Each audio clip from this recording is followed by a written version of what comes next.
My name's Kevin, and I am 26 years old. The incident I am going to tell you about now is something which, perhaps I can never forget about, or explain. Even as I think about it now, I simply get the chills. Believe me or not. Call me a liar, call me a fake, but what I am going to tell you now, is something that is very, very real. It all started exactly 8 years ago. From now on, when I was just an average 16-year-old high schooler. I wasn't at the top of my class, but I did well on average. My family wasn't poor, but we weren't that rich either. I wasn't that very happy with my life, but I wouldn't say I was sad either. I had a few friends, if not a lot, and we often hung out together after school or whenever we were free.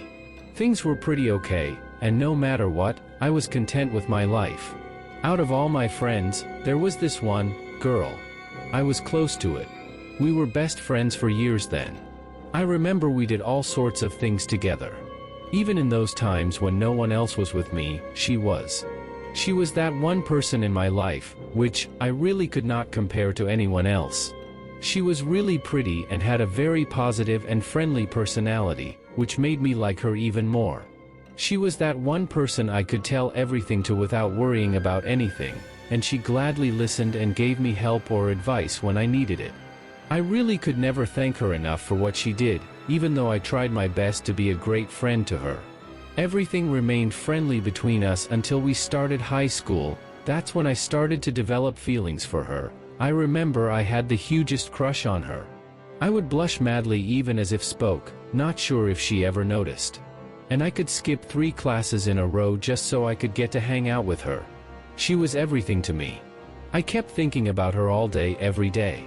We seemed to grow even closer, and things were working in my favor as I could see she did not have any other possible guy friends she could be hooking up with, so I was the only one.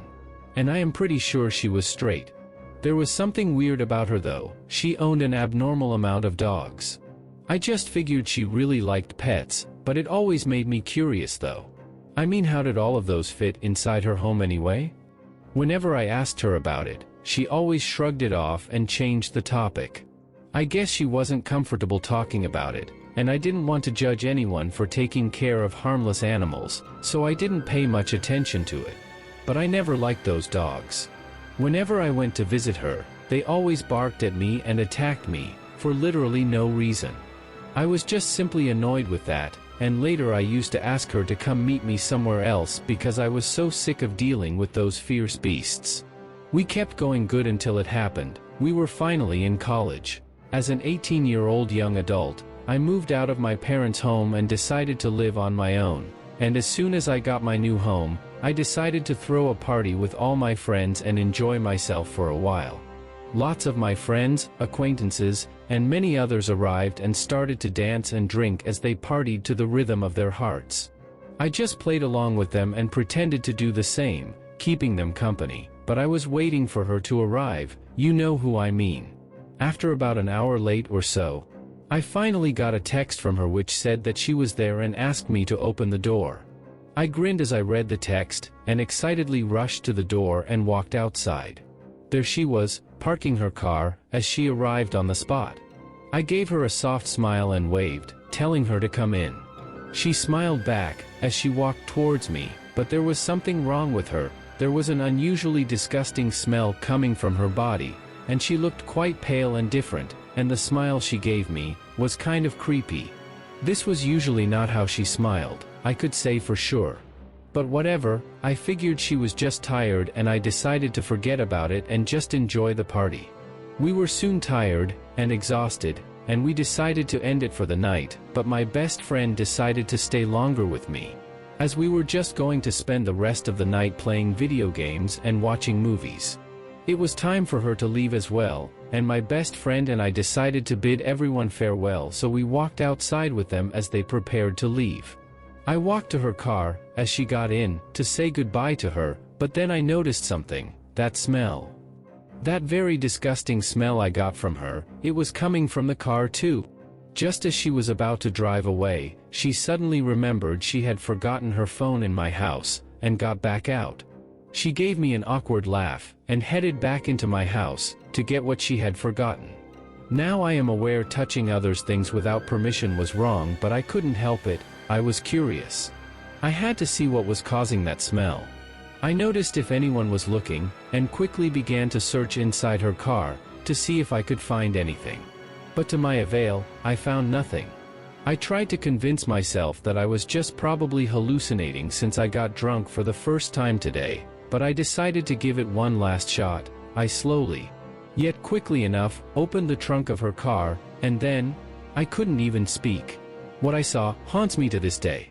There were human body parts, cut into parts to fit inside the trunk. They were put on a bloody tray-like object which was cold, and I guess she put some kind of chemical on them so the parts don't rot very quickly. The smell got way too intense as I opened the trunk. I covered my nose, as I closed the trunk immediately after a few seconds of looking. My heart began to beat faster, and faster, as my hands were shaking. I couldn't even speak. I got a kind of sick feeling in my stomach, as I felt like I was going to throw up. I could see her coming back, after getting her phone. I tried to act as normal as possible and got myself out of there. I quickly went up to my best friend and told him everything I saw, and I could see the look of disbelief and horror on his face. We quickly called the police and explained the whole matter to them, and hoped she wouldn't have gone too far. And she was caught. She was responsible for 10 more murders in that state. This girl was a psycho. It had been reported that after she murdered her victims, she would cut their bodies into parts and feed them to the dogs she owned. It was kind of like a hobby to her. And after she was put in jail, she confirmed that her next target was none other than me. To this day I don't know what would have happened if she didn't forget her phone inside and I didn't investigate her car. Even though I hesitated, perhaps I wouldn't be here, telling you guys this story. Years have passed, but I can never forget this incident, and whenever I think about it, I get nightmares, absolute nightmares.